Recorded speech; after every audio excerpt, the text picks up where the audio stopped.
Welcome to Jobbed Out, the wrestling editorial that reminds you that 99% of people who cry cancel culture have no idea what cancel culture means. This is my brutality!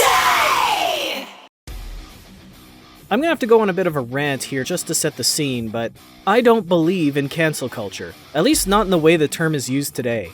Cancel culture proper was when Kevin Spacey was found out for drugging, molesting, and raping teenagers, and when he tried to gain sympathy by coming out as gay, the whole world turned its back on his pedophile ass and took all his work prospects away.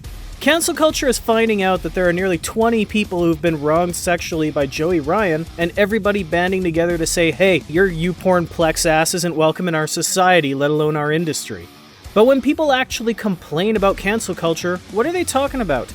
Dr. Seuss, even though it was the people behind Dr. Seuss deciding to scrap a few of their poorer selling books, which they've got every right to do since it's their property, but fools still want to make some political culture war thing out of it as if there was some giant petition to erase Cat in the Hat, which, by the way, isn't one of the books that was discontinued.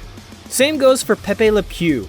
Nobody cancelled Pepe Le Pew. The crew behind Space Jam were asked if he was going to be in the movie. They responded that he was in a scene, but they cut it. By God, the left's out of control, they're canceling our childhood. And don't get me started on the whole potato head thing.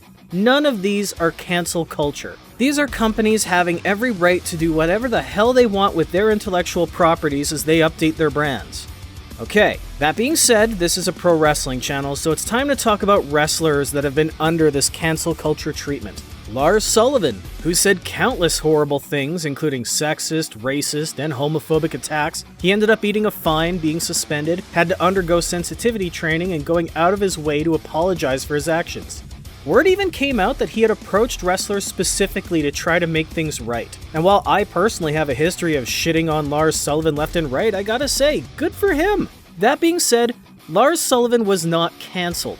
The WWE worked through all of that with him. They were prepared to move forward and still push him to the moon.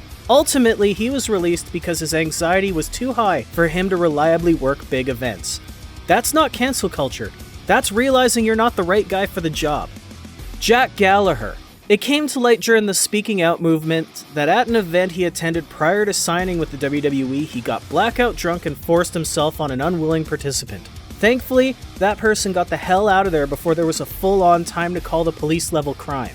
Fans didn't clamor for him to lose his job. He went to the bosses on his own accord. He told them the situation and he was let go. He also put out a public apology that, all things considered, was respectful, classy, and reminded people to believe the accusers. He has since disappeared to sort his personal life out, but there wasn't some uprising to have him erased from history. Jack Gallagher was not cancelled.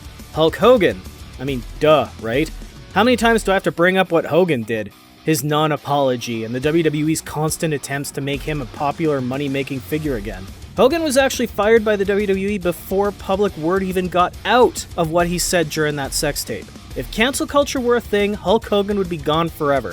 Of course it isn't, and Hulk Hogan has not been cancelled. So now let's finally get to today's subject, the newest member of the Monday Night Raw roster, Rhea Ripley. Ripley was the very first NXT UK Women's Champion before crossing over the pond and winning the proper NXT Women's belt. She was a major figure in the whole brand warfare version of Survivor Series back in 2019, and at the age of 24, she has a long, bright future as one of the biggest, newest female stars in the industry. Now last week, Ripley made her proper debut as a member of the Monday Night Raw roster by issuing a challenge to champion Asuka for a title match at Wrestlemania. If she wins, Rhea Ripley will be the first performer to have ever won top titles in NXT, NXT UK, and a main roster brand. Now, while loads of fans, myself included, are pumped to see a brand new match at WrestleMania, there was a small vocal minority upset at the notion of Ripley coming in and immediately getting a shot at a title that only 2 years ago was in the main event of the granddaddy of them all. So naturally, the trolls started digging. And what did they find? Why, they found this. Yeah, now you're a fucking cunt, you stupid motherfucking faggot. Fuck you. Okay, yikes. So this is from 2019. Rhea was part of a live stream on Dio Madden, now Mace's, Twitch channel. As you can see, there were donation rewards, including receiving an insult from one of the participants in either Spanish or Australian. Being Aussie, Ripley obliged. Yep, that's it. She's a monster. Cancel her, like and subscribe.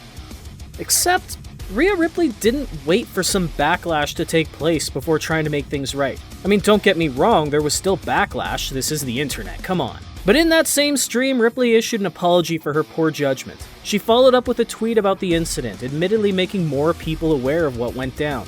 Still, Ripley owns that mistake like a proper adult. Rhea Ripley's gone above and beyond, going so far as to regularly promote and donate to charities including GLAAD.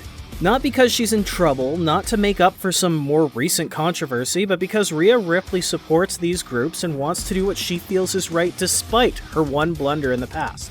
And you know what? Rhea Ripley is not going to be cancelled, not for this. Because a one-time, not repeated slip not only resulted in growth and maturity, but in conversation, in charity, and awareness. The people who cry cancel culture always seem to be so upset with what happened that they completely skip over why something happened.